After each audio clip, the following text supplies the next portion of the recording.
Hey guys, Pastor Nathan here. If you've been around Hope for a while, you know that in the summertime we have a tradition where we do our Help the City drive, where we work with a local organization to help provide resources that they need for their ministry.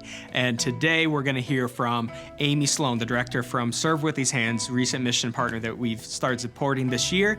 And I'm going to let her take it away because she has a lot of great stuff to tell you about their ministry. My name is Amy with Serve With These Hands, and that is just a care basket ministry that donates care baskets to women in the hospital after the loss of a baby. It's also combined with a sense of community by allowing myself to speak with the moms afterward and be available, be a listening ear. I've gone through grief recovery training so that I can lead the women to a journey through grief that leads to healing. I also have my entire journal from losing Jeremiah, the words that I journaled at the hospital, available and published on the website, just to give mothers a feeling of knowing that they're not alone, and lots of scripture from God to provide the hope and His love and comfort. The ministry all really started almost 9 years ago when I was pregnant with my fourth baby, Jeremiah. I was in my third trimester, and I had just seen a healthy growing boy in the 3D sonogram, and he was measuring great, but I felt like I had weight in my stomach, but I could suck in, and it was a really weird void feeling, although on the outside it looked like I had a healthy pregnancy. So I had my small group pray for me at church, and I left it at that because I had an appointment on the following Monday. And when I told my husband on Sunday, he said, "You have to call the doctor and you have to go." And at that moment, I didn't want to, because it was either meant he was alive or he had died. And I just didn't even think it was possible that he had passed away.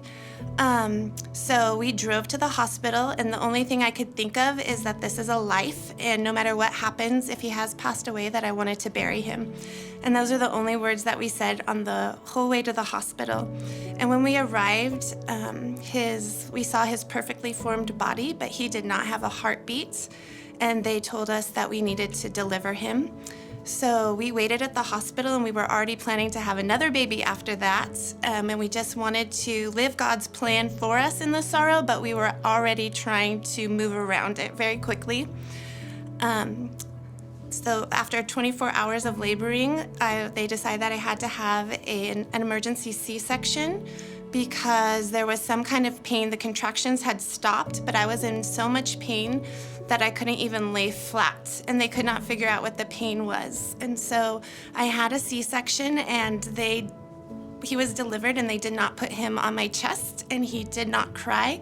And I still expected him to cry at that point. I still expected that they were wrong, and that I had served a powerful God, and that he was going to, that my baby was going to have a heartbeat.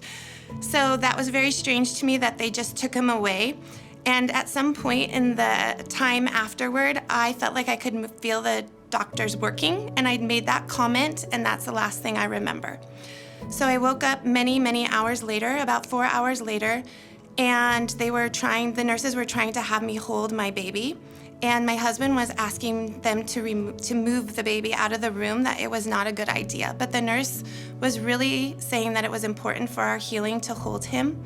And so I held him, and I unwrapped him, and I saw his little belly, and I saw his long legs, and for the first time I felt like I had a glimpse into God's creation. Here was a baby that was perfectly formed, and my eyes got to see him so much earlier than if he had lived to a natural delivery. And I didn't know how to react. I was so sad, but I wanted the picture of holding him like my living children, but I was just in deep grief. So I really spent very little time with him because it was very uncomfortable, and I didn't realize that I'd ever want to see him again or have some closure to that. So the pain that I had been feeling was that my uterus had ruptured on the underside that had nothing to do with his delivery. And so God gave me a hard no at that time, and that was the first time I ever had a hard no from God. It was kind of like, you're missing the whole point of this sadness and this tragedy, and I really need your attention. And so that ended being able to have children ever again, which was a huge turn for me because I had only been a believer 5 years, and God had just blessed me with 3 children during that 5-year period. And it was the best feeling I had ever felt to be a mom and to lead them, and I wanted to have a whole busload. So this was a really hard no to me.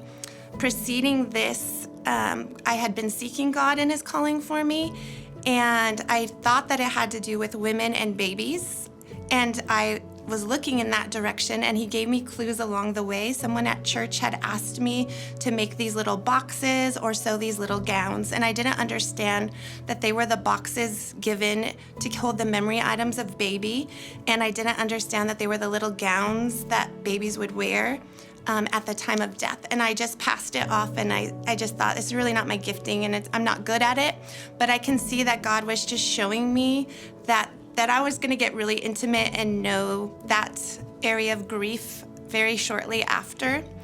So as soon as I realized that I was not having any more children and that Jeremiah had died, I knew that God was calling me to do something more. I didn't exactly know what it was at first. I actually knew that I had some money saved, a couple $100s, and I knew that I almost died that day. I was in the hospital about a week with fever and recovering from the panic and the airs of the uterus being removed. And so I just knew I had to love people well. And I went and met my neighbors, and I had breakfast with them, and I had people over because I knew that there was a love that needed to be shared immediately. But I knew that that money should not have been just hiding in my closet either, and that it needed to be used for good. And then God gave me really good nurses at the hospital who really stayed extra time, and they acted like they needed to chart in my room, but really they were just trying to be close to me for that week. And so I wanted to give back to them.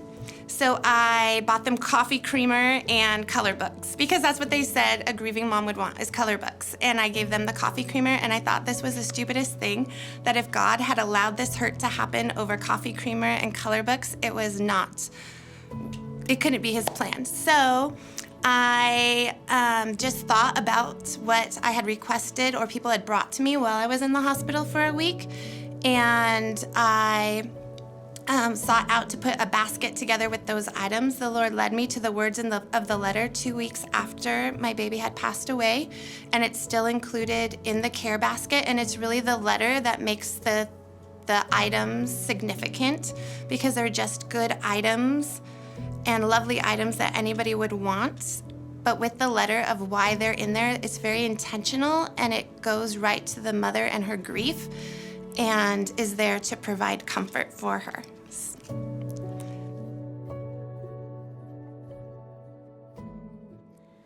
For Help the City, we are partnering with Serve With These Hands to gather supplies and donations for their baskets.